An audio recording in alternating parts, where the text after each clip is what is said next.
And what is your aspiration for your work, for your constituency, and how do you see yourself being in Parliament now?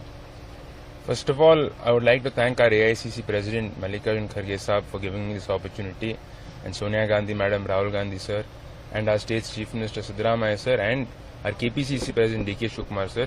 They had trust and faith in us, and they gave us an opportunity to contest the election. And after that, the voters of our constituency, the people of our constituency had faith in us, and they gave us an opportunity to serve them.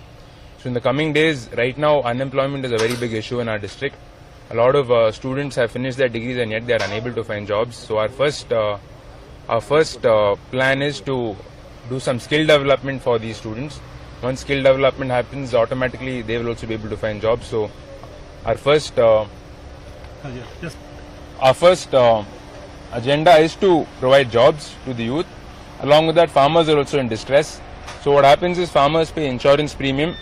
There's a company called Universal Sompo Company which has been there in our district, which has been deployed by the central government under the Fasal Bima Yojana scheme. So once they pay insurance premium, they are unable to get the insurance on time. Once the crops they are damaged, they are not able to get insurance. The company sometimes they close down the helpline numbers. So farmers are also in distress. So to get their insurance on time, this is also one of our key schemes that we are planning to implement correctly. Along with that, there are some localized issues as well. So in the coming days, we will work towards solving all these issues, and be it any small issue or big issue, I'll be accessible to the people, I'll be available to the people. So the people should also have somebody with them, a number with them, that no matter at what time they face any problems, they're able to contact the public representative. So me being the public representative, I will be there for them, I'll give them my full time, and I'll serve them to the best of my ability.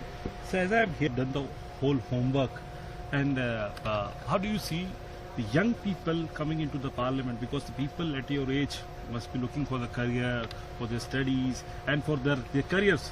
Now you are coming into politics and now becoming an MP, and to serve your people of your constituency in Parliament.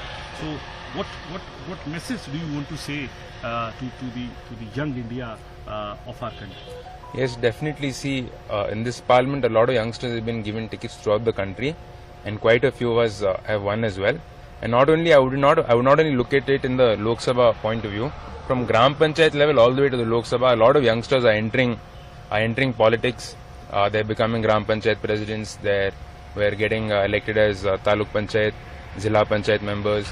So it's a very great thing to see, because what happens is in rural areas and maybe in urban areas as well, youngsters, when they meet senior leaders, they're not able to freely open up with them, talk to them. There's a big generation gap. So sometimes they're afraid to talk to their senior leaders. Of course, as youngsters, when we look at senior leaders, we also get a little frightened.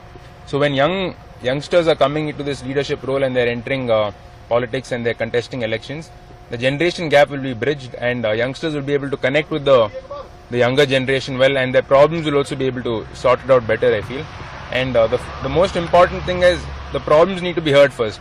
Before solving any problem, if you're not being heard, there is no way it can be solved. So at least now problems will be heard, and at least I'm sure as much as possible these problems will slowly start getting solved as well. Thank you.